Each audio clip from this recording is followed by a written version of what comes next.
Biblically Centered Kids.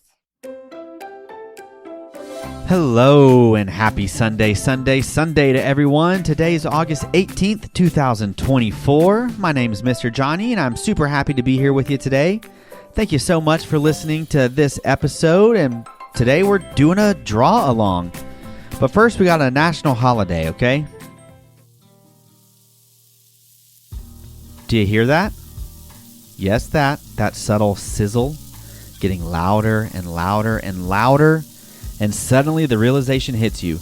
That's not just anyone's fajitas. Those are your fajitas. Who out there loves fajitas? Now, they are one of my all-time favorite foods, which makes today extra special because today is National Fajita Day. Yummy. Get some steak sizzling over an open flame because today, like I said, National Fajita Day. It's a day to celebrate the authentic taste of the Southwest with a fiesta of flavor known as the fajita. Throw in some awesome maybe black beans or maybe a little hot sauce, guacamole, sour cream, peppers, cheese. The combinations are endless. And so it's National Fajita Day, so you know what you've got to do. Eat fajitas, obviously.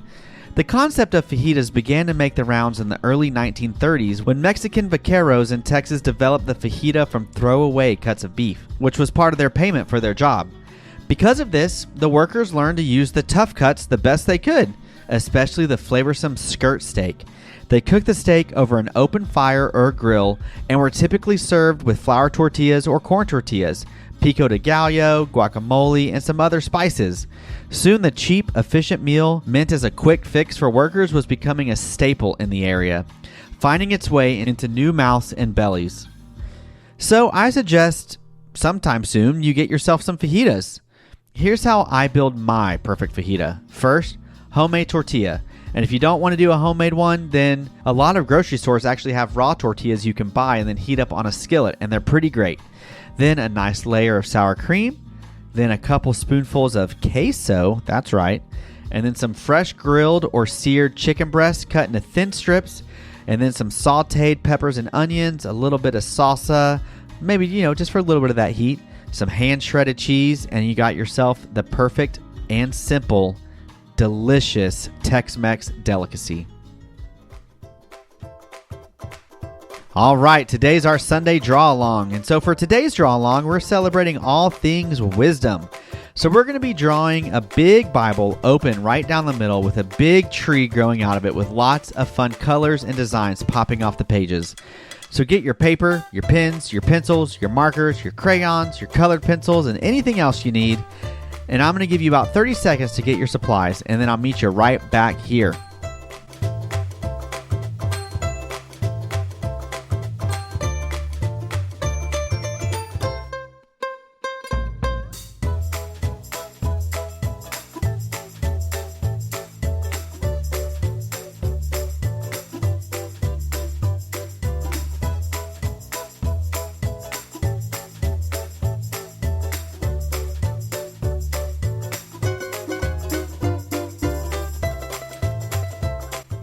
All right, do you have your supplies? Awesome.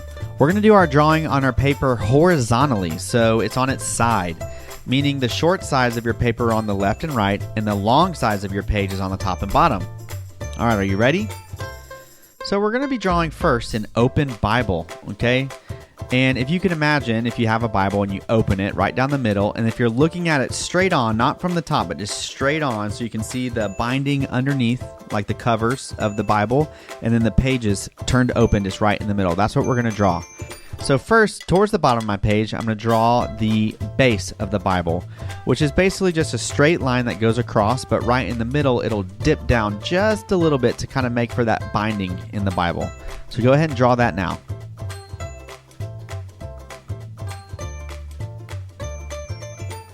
And then you can give it a little dimension to make it look just a little thick, and just curve your line back under and just do the exact same thing you drew, just very thin right underneath where you just drew it.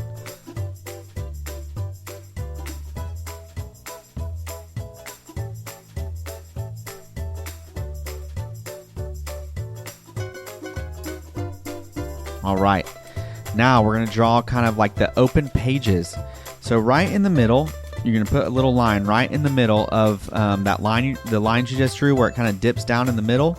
I'm going to put a line right there in the middle that comes up over to the right and kind of curves up and then fans out to make it look like pages and then comes back down to the binding. And then you make it look the exact same on the left side.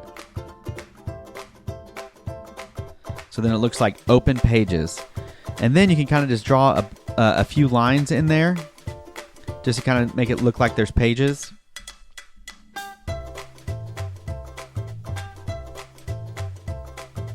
All right, so now I got my Bible. It's open. The pages are open. And now I'm going to draw a tree coming out of the middle because the tree in this picture is going to represent wisdom.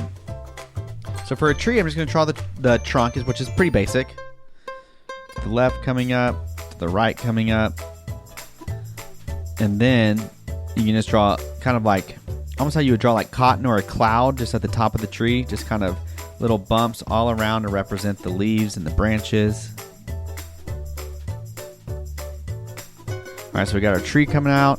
Maybe I'll do like in the middle of the tree a little circle that represents like a hole that some trees have, so you know it's a tree.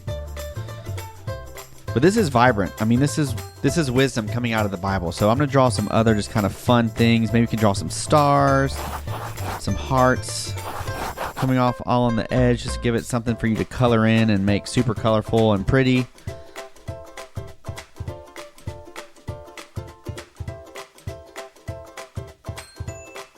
All right, and there you have it. That was a pretty simple drawing, but there's a lot of opportunity for creativity for you to kind of fill in what needs to be filled in to make it really, really pop.